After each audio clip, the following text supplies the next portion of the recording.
The Iranian Embassy siege took place from the 30th of April to the 5th of May 1980, after a group of 6 armed men stormed the Iranian Embassy in South Kensington, London. The gunmen took 26 people hostage, mostly embassy staff, but several visitors and a police officer who had been guarding the embassy were also held. The hostage-takers, members of an Iranian Arab group campaigning for Arab national sovereignty in the southern region of Khūzestān Province, demanded the release of Arab prisoners from jails in Khūzestān and their own safe passage out of the United Kingdom. The British government quickly resolved that safe passage would not be granted, and a siege ensued. Over the following days, police negotiators secured the release of 5 hostages in exchange for minor concessions, such as the broadcasting of the hostage-takers' demands on British television. By the 6th day of the siege, the gunmen had become increasingly frustrated at the lack of progress in meeting the demands.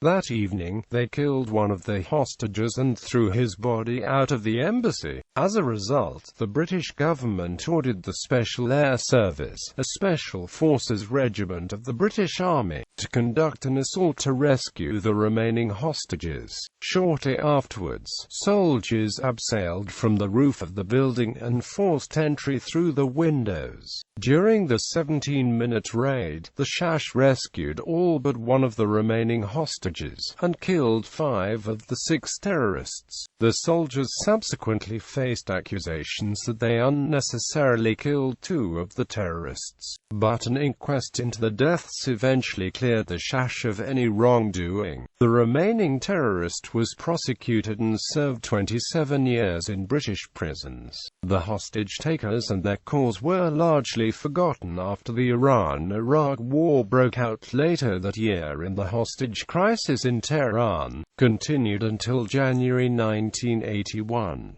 Nonetheless, the operation brought the Shash to the public eye for the first time and bolstered the reputation of Margaret Thatcher, the Prime Minister. The Shash was quickly overwhelmed by the number of applications it received from people inspired by the operation and, at the same time, experienced greater demand for its expertise from foreign governments. The building, having suffered major damage from a fire that broke out during the assault, was not reopened as the Iranian Embassy until 1993. Background. Motives. The hostage-takers were members of the Democratic Revolutionary Front for the Liberation of Arabistan, Iranian Arabs protesting for the establishment of an autonomous Arab state in the southern region of the Iranian province of Khūzestān, which is home to an Arabic-speaking minority. The oil-rich area had become the source of much of Iran's wealth, having been developed by multinational companies during the reign of the Shah.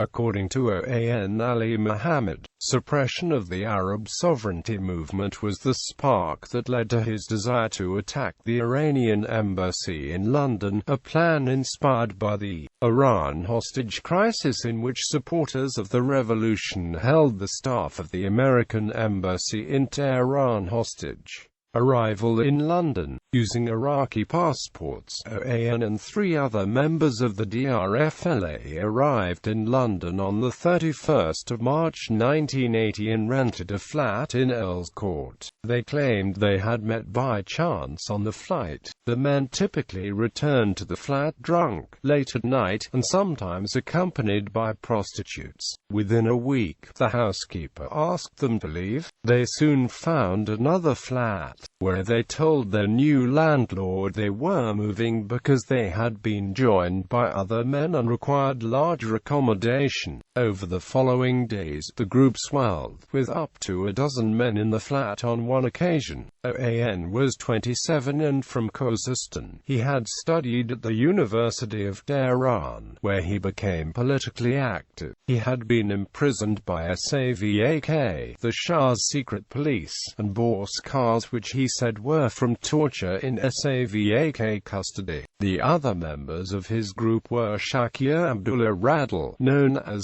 Faisal, own second-in-command, who also claimed to have been tortured by Savak Shakir Sultan Said, or Hassan Thamir Mohammed Hussein, or Abbas Fauzi Badavi Najad, or Ali, and Maki Hanan Ali, the youngest of the group, who went by the name of Maki. On the 30th of April, the men informed the landlord that they were going to Bristol for a week and then returning to Iraq, stated that they would no longer require the flat, and arranged for the belongings to be sent to Iraq. They left the building at 9:30 on the 30th of April. Their initial destination is unknown, but en route to the Iranian Embassy they collected firearms, ammunition and hand grenades. The weapons, predominantly Soviet-made, are believed to have been smuggled into the United Kingdom in a diplomatic bag belonging to Iraq. Shortly before 11:30, and almost 2 hours after vacating the nearby flat in Lexham Gardens in South Kensington, the 6 men arrived outside the embassy.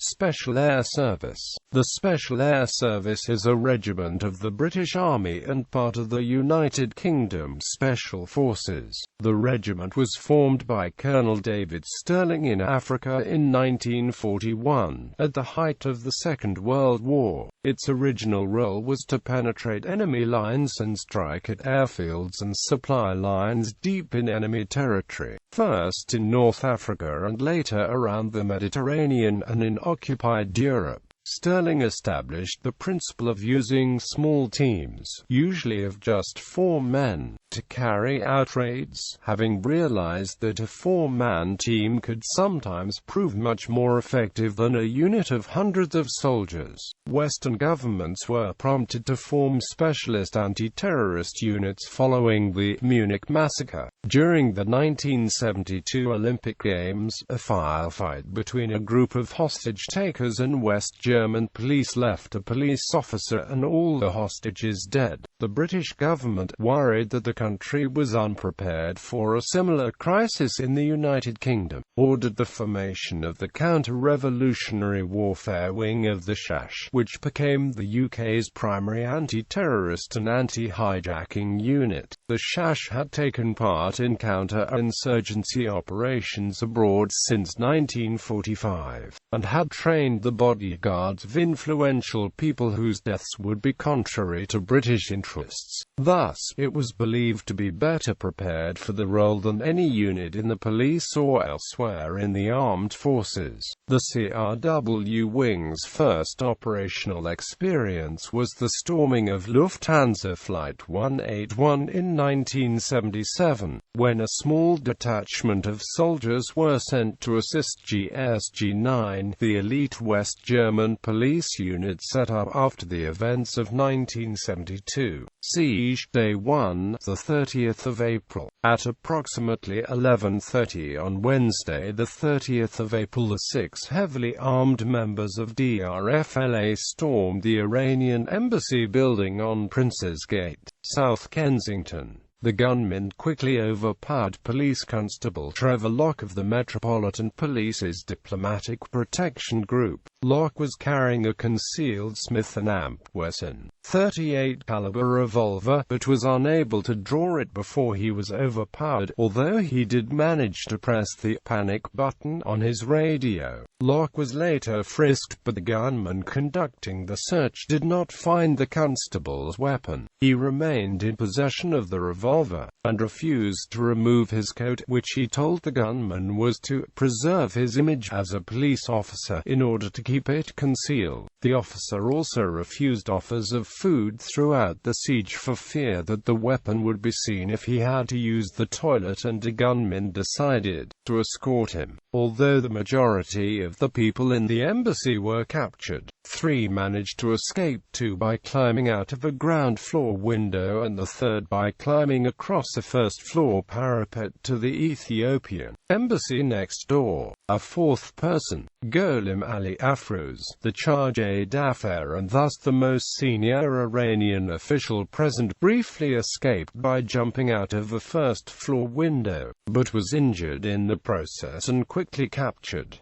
Afroz and the 25 other hostages were all taken to a room on the second floor. The majority of the hostages were embassy staff, predominantly Iranian nationals, but several British employees were also captured. The other hostages were all visitors, with the exception of Locke, the British police officer tasked with guarding the embassy. Afroz had been appointed to the position less than a year before, his predecessor having been dismissed after the revolution. Abbas Falahi, who had been a butler before the revolution, was appointed the doorman by Afroz. One of the British members of staff was Ron Morris, from Battersea, who had worked for the embassy in various positions since 1947. During the course of the siege, police and journalists established the identities of several other hostages. Mustafa Kakuti was a journalist covering the crisis at the U.S. Embassy in Tehran and was at the embassy for an interview with Abdul Faizi Ezzati. The cultural attaché, Mohammad Hashir Farouchi, was another journalist at the embassy to interview Afroz for an article on the Iranian Revolution. Simeon Sim Harris and Chris Kramer, both employees of the BBC, were at the embassy attempting to obtain visas to visit Iran, hoping to cover the aftermath of the 1979 revolution. After several unsuccessful attempts, they found themselves sitting next to Mutaba Navad, who was there to consult Ahmad Dadgar, the embassy's medical advisor, and Ali Asghar Tabatabai, who was collecting a map for use in a presentation he had been asked to give at the end of a course he had been attending. Police arrived at the embassy almost immediately after the first reports of gunfire, and, within 10 minutes, 7 DPG officers were on the scene. The officers moved to surround the embassy, but retreated when a gunman appeared at a window and threatened to open fire. Deputy Assistant Commissioner John Dello arrived nearly 30 minutes later and took command of the operation. Dello established a temporary headquarters in his car before moving it to the Royal School of Needlework further down Prince's Gate and then to 24 Prince's Gate, a nursery school. From his various command posts, Dello coordinated the police response, including the deployment of D11, the Metropolitan Police's marksmen, and officers with specialist surveillance equipment. Police negotiators made contact with OAN via a field telephone passed through one of the embassy windows, and were assisted by a negotiator and a psychiatrist. At 15:15 OAN issued the DRFLA's first demand, the release of 91 Arabs held in prisons in Khūzestān, and threatened to blow up the embassy and the hostages if this were not done by noon on the 1st of May. Large numbers of journalists were on the scene quickly and were moved into a holding area to the west of the front of the embassy, while dozens of Iranian protesters also arrived near the embassy and remained there throughout the siege. Shortly after the beginning of the crisis, the British government's emergency committee COBRA was assembled. COBRA is made up of ministers, civil servants and expert advisors, including representatives from the police and the armed forces. The meeting was chaired by William Whitelaw, the Home Secretary, as Margaret Thatcher, the Prime Minister, was unavailable. The Iranian government accused the British and American governments of sponsoring the attack as revenge for the ongoing siege of the U.S. Embassy in Tehran. Given the lack of cooperation from Iran, Thatcher, who was kept apprised of the situation by Whitelaw, determined that British law would be applied to the embassy, despite the Vienna Convention, under which the embassy is considered Iranian soil. At 16:30, the gunmen released the first hostage, Frida Mozaffarian. She had been unwell since the siege began, and OAN had asked for a doctor to be sent into the embassy to treat her, but the police refused. The other hostages deceived OAN into believing that Mozaffarian was pregnant, and OAN eventually released Mozaffarian after her condition deteriorated.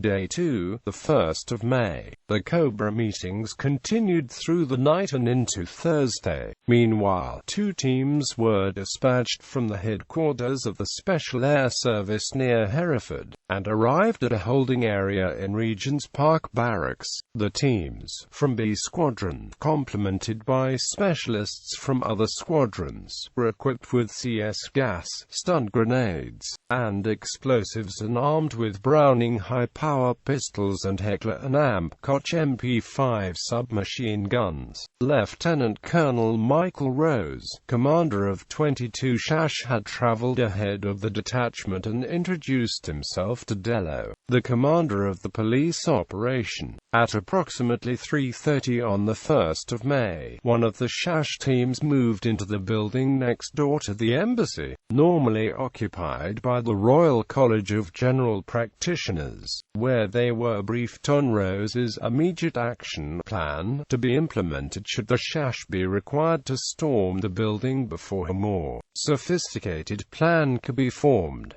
Early in the morning of the 1st of May, the gunman ordered one of the hostages to telephone the BBC's news desk. During the call, OAN took the receiver and spoke directly to the BBC journalist. He identified the group to which the gunmen belonged and stated that the non-Iranian hostages would not be harmed, but refused to allow the journalist to speak to any other hostages. At some point during the day, the police disabled the embassy's telephone lines, leaving the hostage-takers just the field telephone for outside communication. As the hostages woke up, Chris Kramer, a sound organizer for the BBC, became seriously ill, and his colleague, Sim Harris, was taken to the field telephone to negotiate for a doctor. The police negotiator refused the request, instead telling Harris to persuade OAN to release Kramer. The ensuing negotiations between Harris, OAN, and the police took up most of the morning, and Kramer was eventually released at 11:15. He was rushed to hospital in an ambulance, accompanied by police officers sent to gather information from him. As the deadline of noon approached, set the previous day for the release of the Arab prisoners, the police became convinced that the gunman did not have the capability to carry out the threat of blowing up the embassy, and persuaded OAN to agree to a new deadline of 1400. The police allowed the deadline to pass, to no immediate response from the gunman. During the afternoon, OAN altered his demands, requesting that the British media broadcast a statement of the group's grievances and for ambassadors of 3 Arab countries to negotiate the group's safe passage out of the UK once the statement had been broadcast. At approximately 2000, OAN became agitated by noises coming from the Ethiopian embassy next door. The noise came from technicians who were drilling holes in the wall to implant listening devices, but PC Trevor Locke, when asked to identify the sound, attributed it to mice. Cobra decided to create ambient noise to cover the sound created by the technicians and instructed British Gas to commence drilling in an adjacent road, supposedly to repair a gas main. The drilling was aborted after it agitated the gunmen, and instead British Airports Authority, owner of London Heathrow Airport, was told to instruct approaching aircraft to fly over the embassy at low altitude. Day 3, the 2nd of May. At 9:30 on the 2nd of May, OAN appeared at the first-floor window of the embassy to demand access to the telex system, which the police had disabled along with the telephone lines, and threatened to kill Abdul Faizi Ezzati, the cultural attaché. The police refused, and OAN pushed Ezzati, who he had been holding at gunpoint, at the window across the room, before demanding to speak to somebody from the BBC who knew Sim Harris. Simharis. The police, relieved to have a demand to which they could easily agree, produced Tony Crabb, managing director of BBC Television News and Harris's boss, and shouted his demands for safe passage out of the UK to be negotiated by 3 ambassadors from Arab countries to Crabb from the first-floor window, and instructed that they should be broadcast along with a statement of the hostage-takers' aims by the BBC. The Foreign and Commonwealth Office informally approached the embassies of Algeria, Jordan, Kuwait, Lebanon, Syria and Qatar to ask if their ambassadors would be willing to talk to the hostage-takers. The Jordanian ambassador immediately refused, and the other 5 said they would consult their governments. The BBC broadcast the statement that evening, but in a form unsatisfactory to OAN, who considered it to be truncated and incorrect. Meanwhile, the police located the embassy caretaker and took him to the forward headquarters to brief the Shash and senior police officers. He informed them that the embassy's front door was reinforced by a steel security door, and that the windows on the ground floor and first floor were fitted with armored glass, the result of recommendations made after the Shash had been asked to review security arrangements for the embassies several years earlier. Plans for entering the embassy by battering the front door and ground floor windows were quickly scrapped, and work began on other ideas.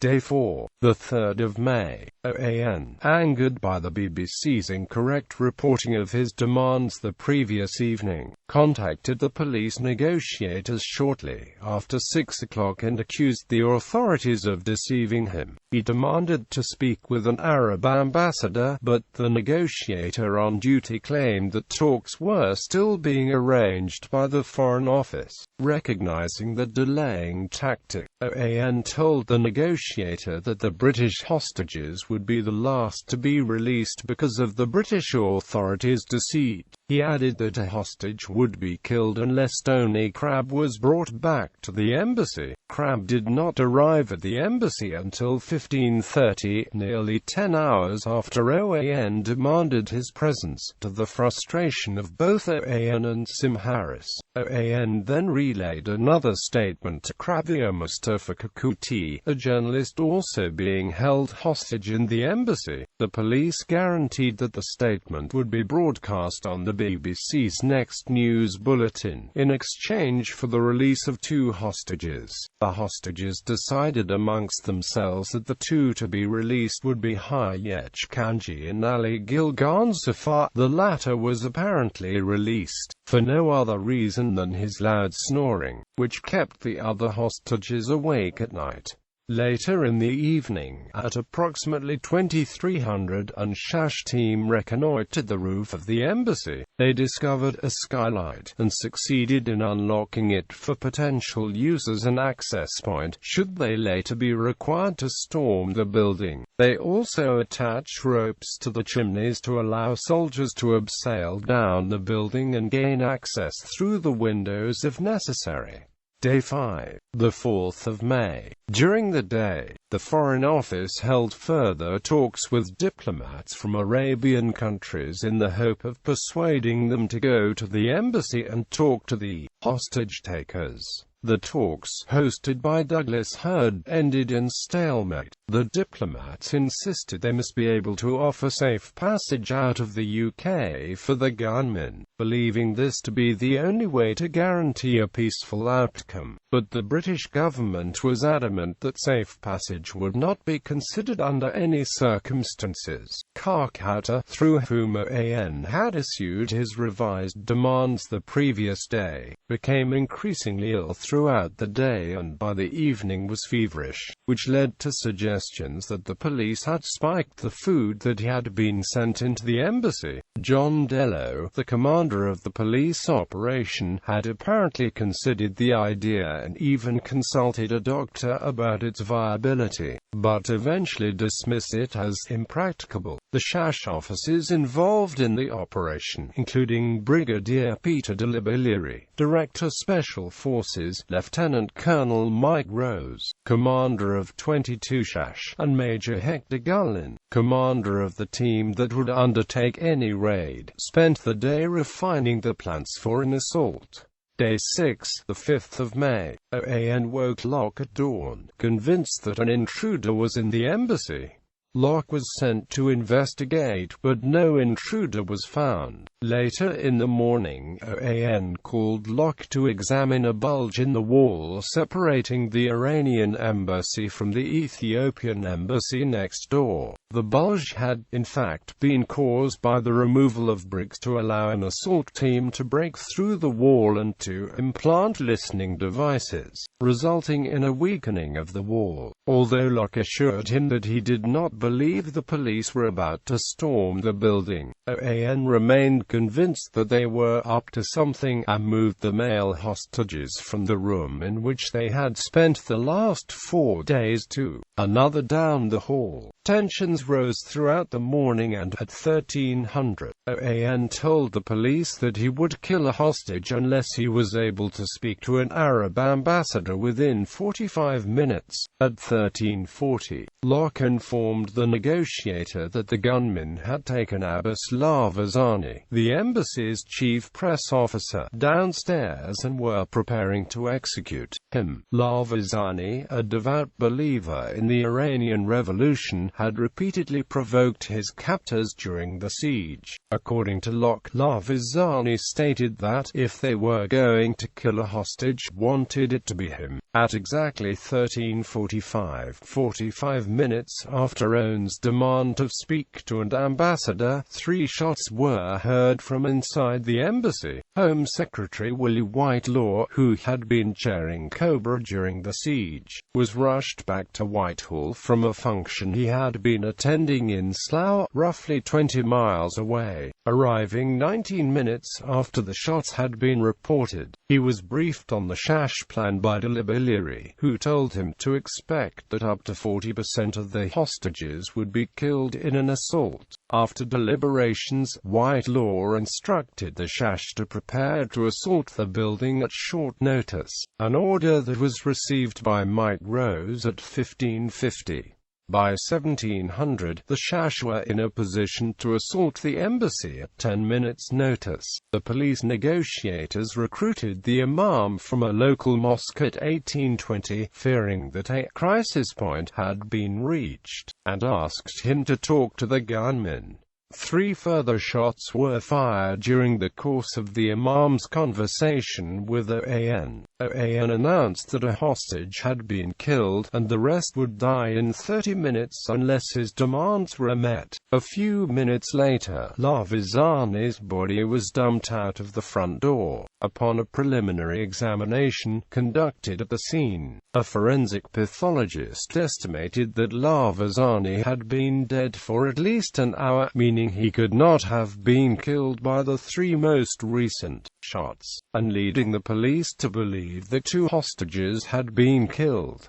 In fact, only Lavazani had been shot. After Lavazani's body had been recovered, Sir David Mackney, Commissioner of the Metropolitan Police, contacted the Home Secretary to request approval to hand control of the operation over to the British Army, under the provisions of military aid to the civil power. Whitelaw relayed the request to Thatcher, and the Prime Minister agreed immediately. Thus John Dello, the ranking police officer at the embassy, signed over control of the operation to Lieutenant Colonel Mike Rose at 1907, authorizing Rose to order an assault at his discretion.